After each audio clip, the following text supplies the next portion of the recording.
Oke, baik. Terima kasih atas waktu dan kesempatan yang sudah diberikan kepada saya. Kembali lagi bersama saya di sini Frans Pira dengan NIM 1734030028. Dan saya dari kelas A reguler sore, yang dimana kali ini saya akan membuat satu video yang akan membahas buku review yang ke-11 dalam mata kuliah kajian seminar masalah sosial, yang dimana buku ini yang berjudul Perjalanan Sosial dan Masalah Kepercayaan. Refleksi setelah hari yang panjang di Moskow. Semua perjalanan intelektual memiliki awal yang khusus, yang dimulai satu malam setelah hari yang melelahkan di Moskow 5 tahun yang lalu. Pada November 1997 saya diundang oleh Kementerian Luar Negeri Swedia untuk dibicarakan kedutaan besar Swedia di ibu kota Rusia. Presiden Boris Yeltsin segera hadir untuk melakukan kunjungan ke negara pertama dan satu-satunya ke Swedia dan rombongan sipilnya. Pelayan dan politisi sangat ingin mendapatkan informasi lebih lanjut tentang Swedia masyarakat. Ada banyak masalah yang mereka cari pencerahan menurut pejabat luar negeri yang menghubungkan saya. Dan apa mereka ingin dari saya adalah ceramah yang membahas bagaimana negara kesejahteraan Swedia berhasil dan cara kami mengontrol negara Swedia. Kedengarannya menarik dan saya menerima undangan itu dengan sigap. Saya harus menambahkan bahwa saya tidak nyata pengalaman pribadi Rusia, dan kontak saya dengan bahasa Swedia yang luas dan komunitas penelitian internasional terkonsentrasi di Eropa Timur bahkan lebih terbatas daripada sekarang. Ceramahnya yang diterjemahkan ke dalam bahasa Rusia sayangnya agak sedikit jenis yang lebih biasa. Dan bagian yang kedua di sini adalah perangkap sosial dan masalah kepercayaan. Konteks untuk mempromosikan diskusi yang lebih informal antara kami dan Rusia. Salah satu orang yang saya ajak bicara memperkenalkan diri sebagai pejabat tingkat ketiga di administrasi perpajakan Rusia. Dia memberitahu saya bahwa dia luar biasa tertarik pada Swedia dan administrasi negara Swedia. Untuk yang sangat khusus alasan, dia telah menghubungi rekan-rekannya di Dewan Pajak Nasional Stockholm dan mereka memberitahunya sesuatu yang sangat mengejutkan. Mustahil bahwa Dewan Pajak Nasional Swedia mengumpulkan 98,7% dari apa yang mereka tagihkan kepada pembayaran pajak Swedia. Mungkinkah ini mungkin? Dia bertanya-tanya, atau apakah mereka menarik kakinya? Dia bertanya-tanya karena pajak dan Rusia. Masalah administrasi yang paling mendesak saat itu adalah mereka bisa tidak memungut lebih dari sekitar 24% dari total pajak yang harus dibayar dari Rusia warga negara menurut SPT mereka.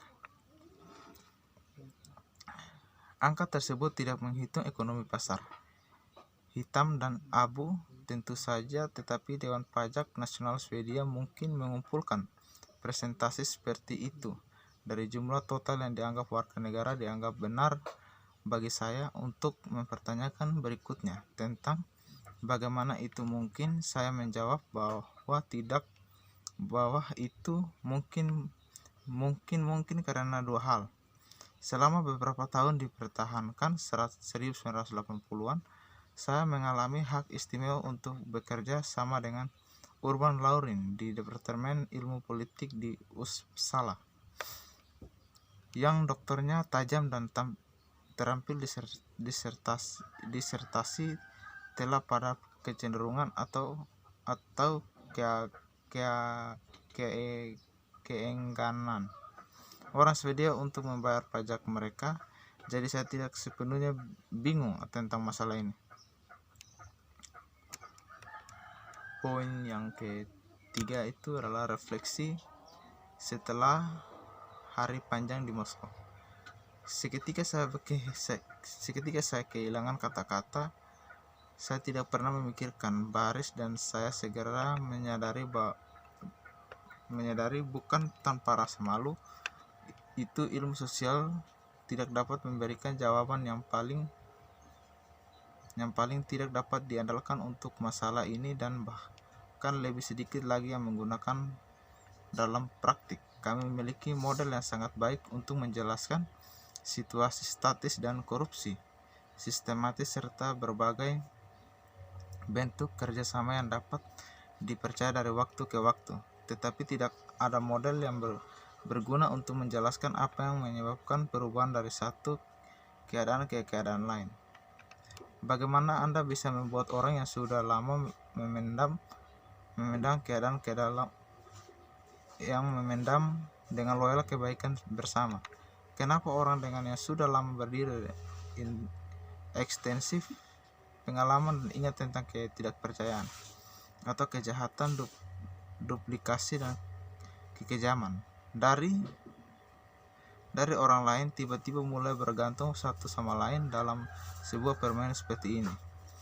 Kepercayaan bukan hanya isyarat kosong atau preferensi pribadi. Ini adalah sebuah masalah fundamental mengubah pandangan dunia menjadi orang yang mengatakan yang lain juga akan tidak dalam solidaritas dan kerjasama. Misalnya dengan menyerahkan sumber daya berwujud atau membayar pajak dan menahan diri untuk tidak menerima suap. Bukan itu hanya masalah mengubah nilai. Orang menerima suap atau menghindar pajak mungkin secara bersama memiliki nilai yang mereka pertimbangkan untuk apa mereka berbuat salah secara moral dan merugikan, tidak hanya bagi masyarakat tetapi juga bagi diri sendiri dalam jangka panjang. Alasan mereka terus melakukan pengkhianatan atau secara oportunistik sebelum tentu mereka atau budaya mereka menderita semacam cacat moral, tetapi tidak ada gunanya menjadi satu-satunya pemain jujur dalam permainan busuk di mana orang lain menipu atau dianggap menjadi penipu. Teori permainan sebagai teori integrasi. Ketika para ilmuwan sosial mendengar istilah teori permainan, mereka biasanya berasosiasi itu dengan dua hal. Yang pertama adalah menggunakan matematika yang agak rumit menganalisis yang sulit dipahami. Yang kedua adalah primis, itu tindakan manusia sesuai dengan tindakan utilitas yang mementingkan diri sendiri, yang memaksimalkan homo economicus, sebuah titik awal yang menurut banyak orang sangat tidak nyata. Namun pendekatan teori permainan dalam penelitian ini berbeda dari keduanya, tepat dalam dua cara penting untuk memenuhi dengan aspek matematika. Memang benar bahwa sebagian besar analisis teori permainan menggunakan matematika, dan akibat seringkali tidak menjelaskan bagi mereka yang tidak memahami hal ini. Ditulis oleh matematika kawan untuk matematika lain. Tidak hanya tampaknya terlalu teknis, tetapi hanya kenyataannya praktis dan dapat diakses oleh yang belum tahu. Satu matematika dan satu kognitif. Pendekatan matematis untuk teori permainan tentu saja sah dan beberapa wawasan mendasar pasti muncul dari ini penelitian. Misalnya equilibrium mass yang terkenal. Namun untuk alasan yang akan dijabarkan di bawah ini, saya pikir itu tidak mungkin. Solusinya untuk masalah yang disebut di sini adalah akan muncul dari pendekatan matematika. Kemungkinan terobosan di sisi matematika dari teori, atau misalnya analisis equilibrium dari jenis yang menjadi terkenal memenang Nobel John Knox pada nilai dalam diabaikan. Meski demikian, Oke, mungkin hanya ini saja review dari buku ke-11 saya. Atas waktunya saya ucapkan banyak terima kasih.